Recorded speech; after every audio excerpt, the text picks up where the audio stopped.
Hello, I'm Richard Hooper and this is SatTV Week. Now I'm pleased to be joined by Danny Secrest, Senior Business Development Manager at Teledyne e2v.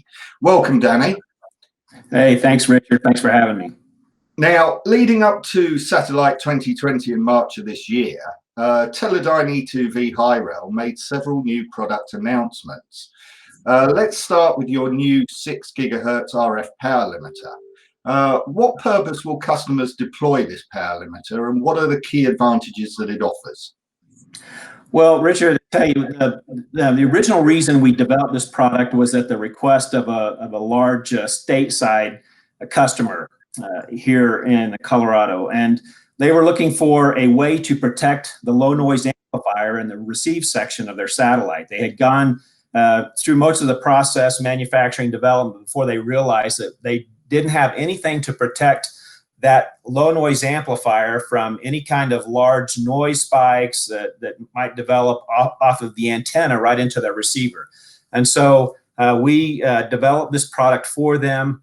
It's a 100-watt, 6 GHz power limiter, as you said, and it's developed on a silicon on insulator process, which really lends itself well to high radiation tolerant requirements. And so a power limiter like this is very, very well suited for doing protecting low noise amplifiers. It has less than 1 nanosecond of response time, so it responds and shunts off the power that might be hitting it on the front end, and then limits that on the output so that we protect the low noise amplifier. Sometimes they'll even use a power amplifier or a limiter like this on the front end of a power amplifier so that you don't put too much power into that power amplifier and blow it out, right? So there's several places in the circuit architecture that RF designers may use a power limiter like this in this particular frequency band.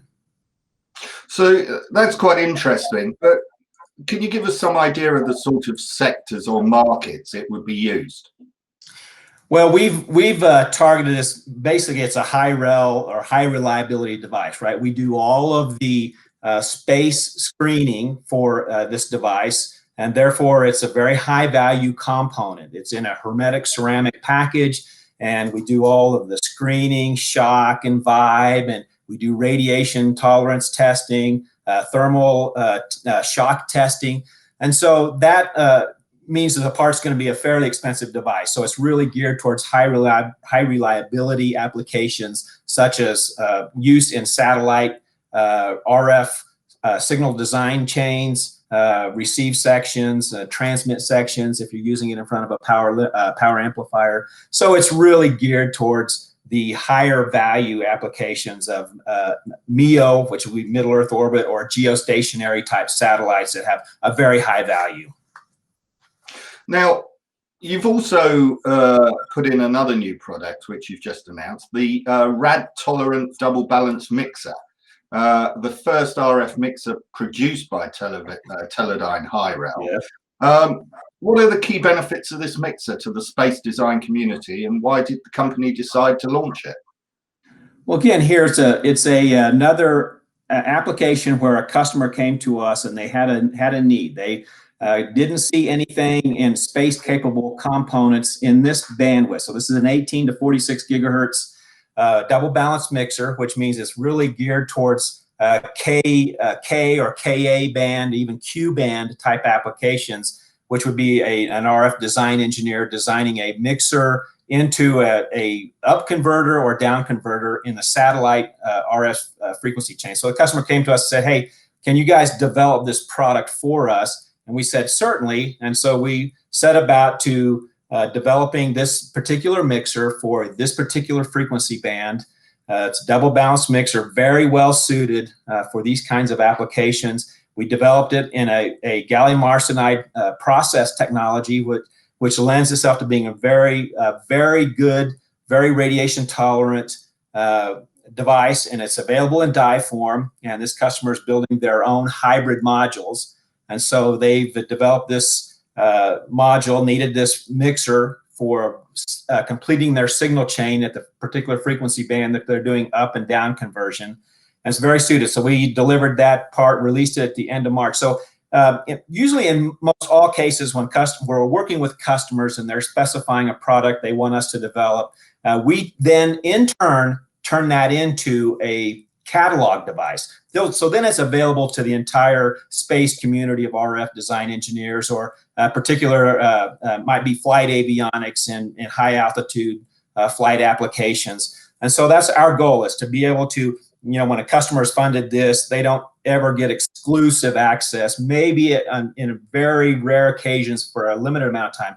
Our goal at Teledyne Hi-Rel is to be able to release a catalog version that then is available to all of our customers. Yeah, it sounds very interesting, because you're obviously a highly customer responsive company that is often pursued about introducing bespoke products. Let's move on. The Teledyne e2v Hi-Rel, you've released a new family of RF gain blocks. What's so special about that product family, and what advantages are they bringing to the market?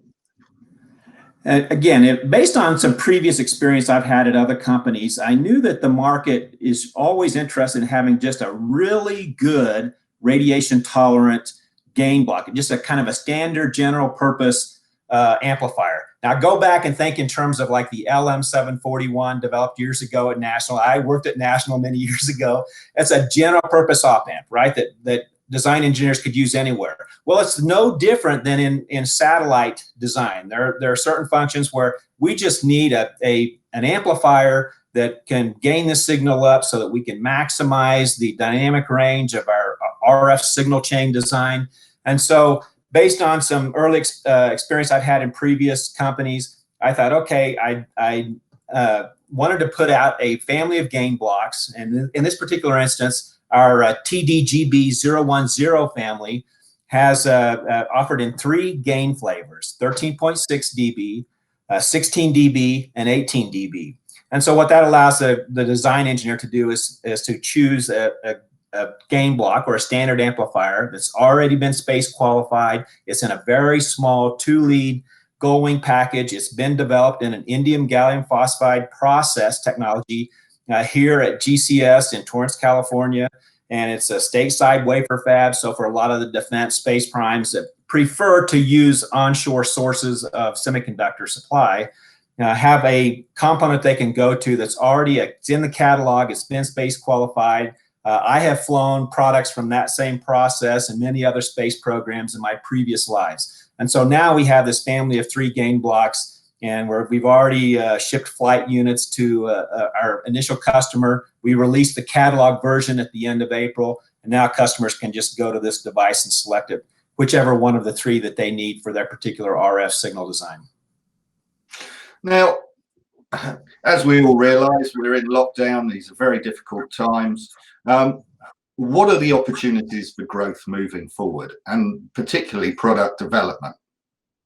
Well, Richard, our focus has been to try to hit or address this market niche, which is compound semiconductors for space applications. And a lot of the big compound semiconductor suppliers have been off chasing the 5G marketplace and commercial markets, right? Space is difficult. The life cycles are very long, and it's very hard to forecast. So what we're doing is going out and addressing that. So with the growth of new space and the investment in space, we all watched the SpaceX launch last Saturday. The entire world's attention was captured, right? So there's a lot of attention on space now, investment in space. What we're doing is trying to release a portfolio of various RF functions, from amplifiers, power limiters, power amplifiers, digital step attenuators, you name it. So we do that typically in conjunction.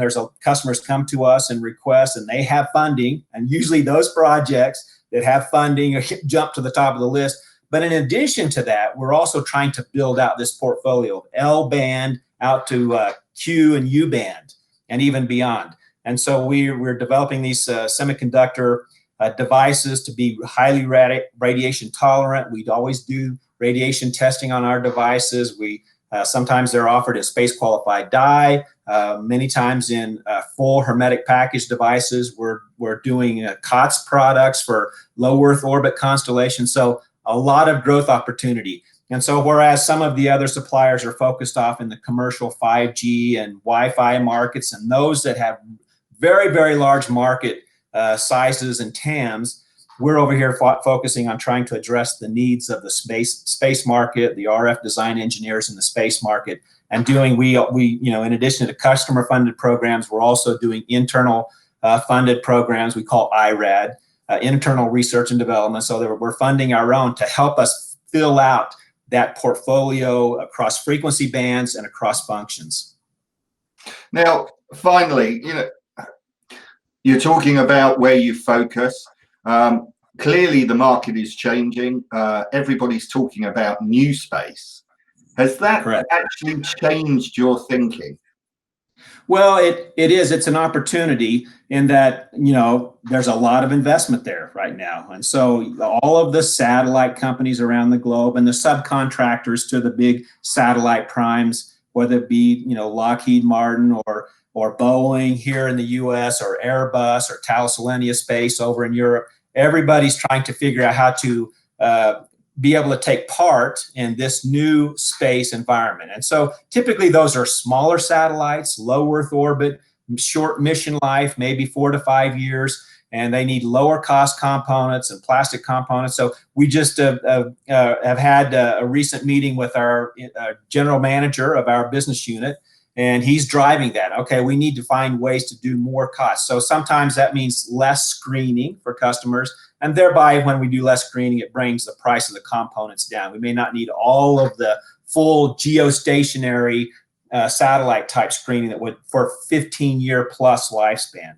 And so we can do that, or we can even take lots of plastic components that would be able to be screened lower. The initial cost is lower. And we're even doing some of our semiconductor products now targeting plastic packaging as well as the ceramic packaging that we've historically done. Well, these are interesting times. Thank you for talking to me. It sure is, Richard. Very interesting times. And I wish everybody around the world to stay safe always. Hope to see you again on here as we release many more new products over the coming year.